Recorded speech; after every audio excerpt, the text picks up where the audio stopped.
Quando sentir demais paralisa. Neste vídeo, refletimos sobre como sentir demais pode paralisar o cuidado. Inscreva-se para aprofundar reflexões sobre saúde emocional e limites psíquicos. Olá! A gente sempre ouve que empatia é uma virtude, não é mesmo? Mas e se sentir demais, em vez de criar uma conexão, acabasse paralisando a gente? Pois é, nesta análise, vamos mergulhar nesse paradoxo. Vamos descobrir por que, às vezes, ter muita empatia pode, na verdade, ser um obstáculo para ajudar de verdade. Então, vamos começar com a pergunta que vai guiar toda a nossa conversa hoje. E se a nossa capacidade de sentir, quando vai lá no extremo, se tornasse um obstáculo em vez de uma força? E se, em vez de empurrar a gente para a ação, ela nos deixasse presos no lugar? Chegamos na nossa primeira parte, o mito de sentir demais. Vamos começar a desconstruir uma crença bem perigosa que, olha, muitos de nós internalizamos sobre o que significa ser uma pessoa boa. Pense um pouco nisso. Desde pequenos, muitos de nós aprendemos que, para se importar de verdade, a gente precisa sentir a dor da outra pessoa. É quase como se mergulhar no sofrimento dos outros fosse a maior prova de que temos um bom caráter. E essa crença, sabe, ela acaba virando uma expectativa social muito forte, mesmo que ninguém fale sobre isso. A ideia de que sofrer junto é a prova final de amor, de caráter, de maturidade. E isso acaba colocando um peso enorme, especialmente nas mulheres, que são incentivadas pela sociedade a serem as grandes cuidadoras emocionais. Só que aí vem a psicologia, a neurociência, e nos mostram uma reviravolta bem surpreendente. Essa onda toda de emoção, em vez de nos levar a ajudar, na maioria das vezes nos arrasta para a paralisia. É isso mesmo, sentir demais não leva à ação, leva à inércia. Agora a segunda parte. Quando a empatia paralisa? Afinal, o que acontece exatamente no nosso sistema quando a empatia vira algo esmagador? Vamos tentar entender a diferença crucial entre sentir com alguém e sentir como alguém. Primeiro, vamos alinhar os conceitos. Empatia não é só sentir o que o outro sente. A definição clínica é a chave de tudo.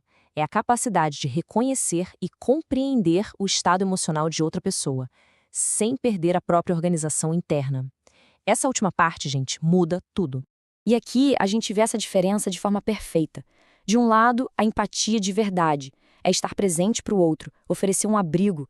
Do outro lado, o que a gente chama de contágio emocional, que é basicamente se encharcar na mesma tempestade, o que nos torna inúteis. Uma coisa é compreensão, a outra é pura absorção. E quando a gente perde essa distinção e cai no tal do contágio emocional, nosso cérebro não enxerga mais uma pessoa precisando de ajuda. Ele passa a perceber uma ameaça. E quando ele se sente ameaçado, ele aperta o botão de alarme e usa táticas de sobrevivência bem primitivas. É exatamente por isso que a gente reage assim.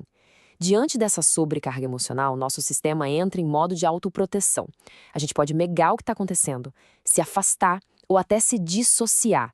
Não é que a gente não se importa, é que nosso sistema entrou em colapso para se defender. Vamos para a terceira parte, o cérebro em sobrecarga. Agora que a gente já entendeu a reação psicológica, vamos dar uma olhada no que a neurociência nos conta sobre o que acontece dentro do nosso cérebro. E aqui vem a parte fascinante. Quando a gente testemunha a dor muito intensa de alguém, nosso cérebro não registra aquilo como algo externo. Não. Ele interpreta como uma ameaça interna, como se nós mesmos estivéssemos sendo atacados diretamente.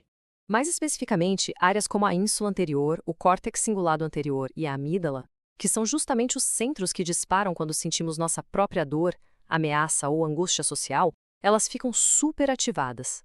O cérebro, basicamente, espelha o sofrimento que ele vê.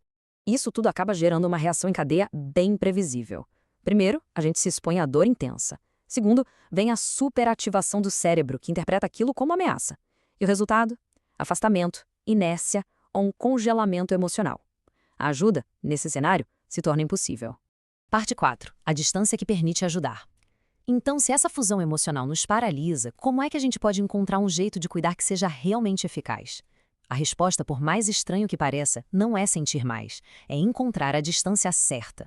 O ponto crucial está exatamente aqui. De um lado, a empatia fusional, que é se perder na dor do outro virar um emaranhado de emoções. Do outro, a empatia reflexiva, que é a capacidade de estar presente com a dor, mantendo a clareza para conseguir ajudar. E essa é a grande diferença. A solidariedade de verdade não vem de quem chora junto e depois some, porque não aguentou. Ela vem de quem consegue ficar do lado, oferecendo um apoio real, um apoio que se sustenta.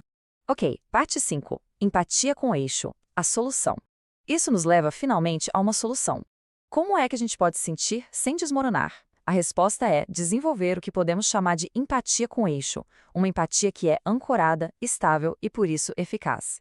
E como a gente cultiva esse eixo? Bom, existe um caminho em 4 passos. Primeiro, autorregulação emocional, ou seja, aprender a gerenciar as próprias emoções. Segundo, diferenciar, sacar o que é nosso e o que é do outro. Terceiro, sustentar a dor sem absorver. É conseguir testemunhar o sofrimento sem se afogar nele.